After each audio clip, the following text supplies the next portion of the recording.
বনগাঁ আদালতের এক ল ক্লার্ককে গালিগালাজ ও হুমকি দেওয়ার অভিযোগ উঠল বিজেপি জেলা সভাপতির বিরুদ্ধে। অভিযোগ অস্বীকার বিজেপি জেলা সভাপতির।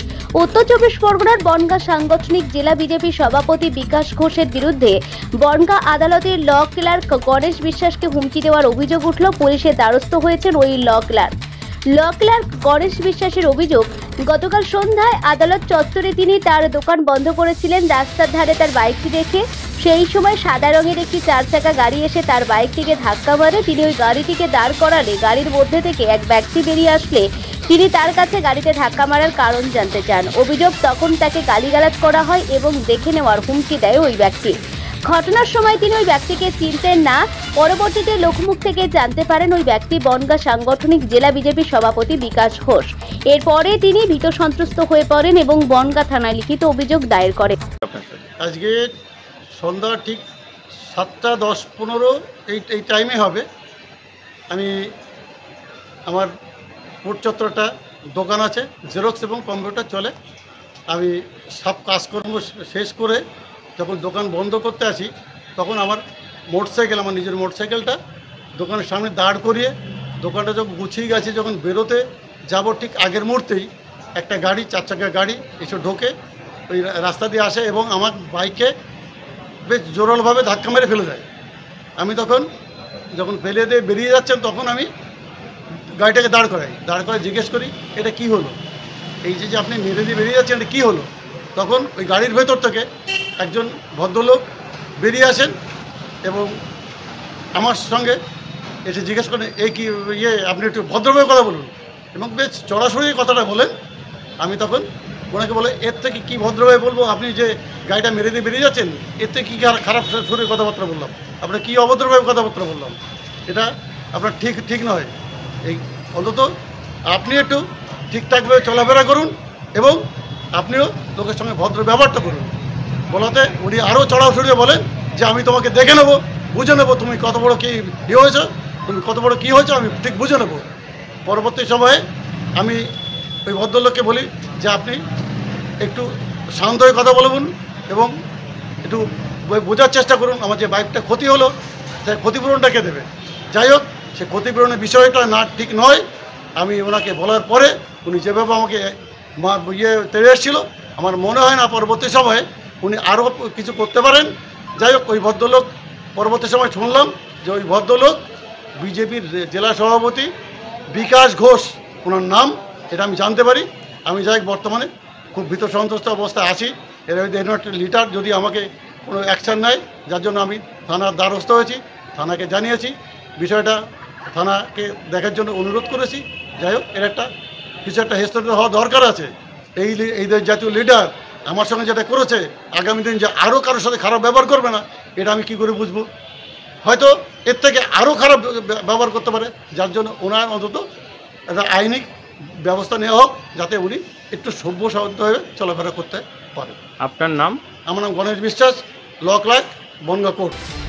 যদিও তার বিরুদ্ধে ওঠা অভিযোগ সম্পূর্ণ মিথ্যা ও ভিত্তিহীন বলে দাবি করেছেন বনগাঁ সাংগঠনিক জেলা বিজেপি সভাপতি বিকাশ ঘোষ। তিনি বলেন, গতকাল কোর্ট চত্বর দিয়ে ফেরার সময় রাস্তার উপরে রাখা একটি বাইকের আয়নায় আমার গাড়ির ধাক্কা লেগে বাইকটি পড়ে যায়। আমি এবং আমার সাথে থাকা দুজন বাইকটিকে গিয়ে তুলি। সেই সময় একজন ব্যক্তি ছুটে এসে অকথ্য ভাষায় গালিগালাজ শুরু করে।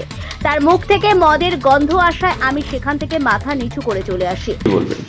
পুরো মিথ্যে কথা, একটা ভিত্তিহীন কথা। আমি কালকে বাগদাদ থেকে তেরঙ্গা যাত্রা সেরে ফেরার পথে কোর্ট চত্বরে ওই টার্নিংটাই গাড়ি নিয়ে যাচ্ছি, হঠাৎ ডান সাইডে একটা সিনিয়র ব্যক্তি, বয়স্ক মানুষ সাইকেল নিয়ে ঢুকে যায়। ঢুকলে হালকা বাদিকে চাপানো হলে মোটরসাইকেলটি রাস্তার উপরে রাখা ছিল, আয়নাতে লেগে মোটরসাইকেলটি কাত হয়ে যায়। সঙ্গে সঙ্গে আমার দুটো ছেলে নেমে যায় এবং আমি লাভি লেগে গাড়িটা তোলা হয়। তোলা অবস্থায় দেখি ওই লোকটি হঠাৎ চড়ে আসলে বিশ্রী ভাষায় গালাগালি করে এবং হঠাৎ দেখি উনি চলে আসছে, হাত পা তুলছে। তারপর দেখি ওনার মুখ দিয়ে মদের গন্ধ বেরোচ্ছে, মদ্যপান অবস্থায় রয়েছে। ওর জন্য আমি ওখানে আর কোনো কথা না বলে আমি মাথাটা নিচু করে গাড়িতে উঠে চলে আসলাম। তারপরে শুনলাম উনি টিএমসির কোনো কোনো নেতার কোনো কিছু, আর টিএমসির এইটাই কালচার, সন্ধে হলে মদ্যপান অবস্থায় থাকে, ওর জন্যে মাথা নিচু করে নিজের সম্মান বজিয়ে রেখে চলে এসছে। ওনার অভিযোগ যে আপনি পরে দেখে নেওয়ার বুঝে নেওয়ার এই ধরনের হুমকি দিয়েছেন। না, এটা মিথ্যে কথা। ওখানে আরো যারা ছিল সেই সব দোকানদাররাই ওনার প্রতি চড়া হয়েছে যে কি করছেন। আমি কোনো কথা না বলে আমি গাড়িটি আস্তে আস্তে ব্যাকে নিয়ে চলে আসলাম, কেন মদ্যপান অবস্থায় রয়েছে, তার সাথে কি কথা বলবো। এবং এর পাশাপাশি তিনি এও দিয়েছেন না, এগুলো মিথ্যে কথা। আমি কি বলছি, মদ্যপান অবস্থায় রয়েছে, সে অনেক কিছু বলতে পারে, সে তো মদ্যপান অবস্থায় রয়েছে, তার সঙ্গে কি কথা বলবো। সে হাতটা তেমন ভঙ্গি করছে, সে মাতাল হলে যেটা হয়। আর এটাই টিএমসির কালচার, সন্ধে হলেই প্রত্যেকের মুখে মদের গন্ধ আপনি পাবেন। আর উনি শুনেছি কোনো টিএমসির কোনো নেতা কোনো কিছু হয়, বোঝেন তো টিএমসির নেতার কিছু হলে কি হতে পারে, তিনি মদ্যপান অবস্থায় ছিল। এই জন্য এই নিয়ে আর আমি কোনো বাক্য বিনিময় করিনি, আমি ব্যাকে চলে এসেছি। আপনার নাম? আমার নাম বিকাশ ঘোষ, আমি বনগাঁ সাংগঠনিক জেলার সভাপতি। এই বিষয়ে বনগাঁ জেলা তৃণমূল কংগ্রেস সভাপতি বিশ্বজিৎ দাস জানিয়েছেন, বিজেপি স্বৈরাচারী, ওরা মানুষকে মানুষ মনে করে না, সেই কারণে এই ধরনের ব্যবহার করে। আগামী দিনে মানুষ উপযুক্ত জবাব দেবে। না, বিজেপি এত সন্ত্রাস, একটা স্বৈরাচারী বিজেপি, যার কারণে বিজেপি ছোট বড় নেতা যেখানেই থাকুক না কেন সবারই একই ব্যাপার, যে মানুষকে মানুষ মনে করে না, মানুষের পরে অত্যাচার এবং মানুষকে যত রকম ভাবে অপদস্থ করা যায় সেটা বিজেপি, ওরা দিল্লি থেকে শিখেছে যে বাংলার মানুষের প্রতি যে অত্যাচার, ও বাংলায় রয়েছে কিন্তু বুঝতে পারছে না যে এই বাংলার আমিও থাকি, কিন্তু সেই বাঙালিদের উপরে যেভাবে বিজেপি অত্যাচার, বিজেপি বাংলা ভাষাভাষীদের মানুষের সাথে দুর্ব্যবহার করছে, ওরাও ঠিক সেই রকম ভাবে যে স্বৈরাচারী মনোভাব নিয়ে করছে। একটা অপদার্থ, এমন দিন আসবে যে আমি চিনি যে ওর এলাকার জনপ্রিয়তা একদম মাটির সাথে মিশে আছে এবং অসামাজিক অনেক কাজকর্মের সাথে যুক্ত আছে, আমরা সবটাই জানি। এরকম অধ্যত্ত যদি থাকে নিশ্চিতভাবে একদিন মানুষ উপযুক্ত জবাব দেবে, মানুষ রুখে দাঁড়িয়ে গণপিটানি দিয়ে দেবে। পরবর্তীতে অভিযোগ বলেছেন যে অভিযোগ সম্পূর্ণ মিথ্যা, এটা তৃণমূলের কারসাজি।